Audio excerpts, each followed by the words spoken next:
Hey everybody, I'm Mel.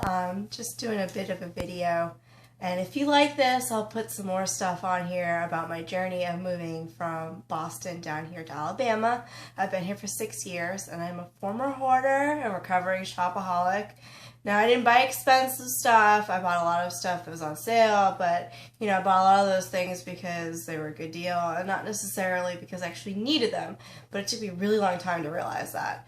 Double-edged sword, I guess, because if I bought expensive things, at least when I went to resell them, I would have got some money back, but whatever. Most of my stuff I ended up donating because it was just way easier than Craigslisting and eBay and all that. But I have recently discovered Poshmark, and so my last few things that I have and the things that I clean out now, I usually list on Poshmark for like rock bottom prices because I just want them out of there.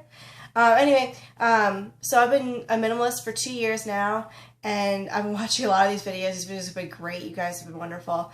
All the other vloggers out there. This is kind of my first attempt.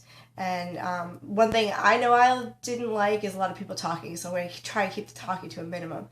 But today I'm going to do another Konmari clean out. I did one in December, which was about 7 months ago, and I was really surprised because I had already been a minimalist for about 1.5 years.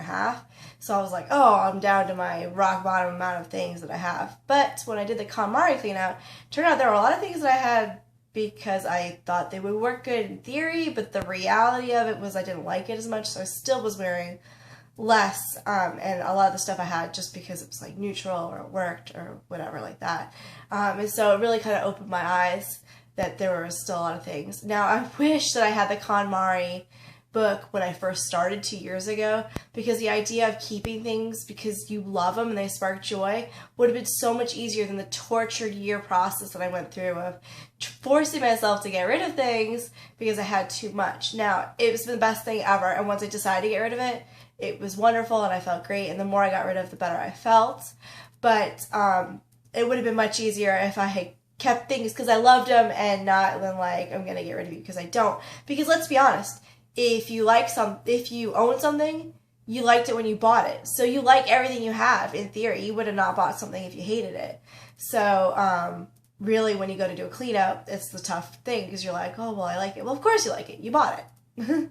So it's just whether or not, I guess, it brings joy now. And the other thing was, it was hard for me to let go because I was like, oh, I spent all this money. I need to use it. But the great thing about Konmari, which teaches you, is it sparked joy and it served its purpose when you got it. But you don't have to keep it out of guilt. It's not serving you joy and sparking joy anymore. It's just cluttering your life and actually taking away from the joy things that you have. And then by passing it on, other people will get joy from it. So that has been a great thing for me to let go, knowing that it's going to another person to bring joy to them.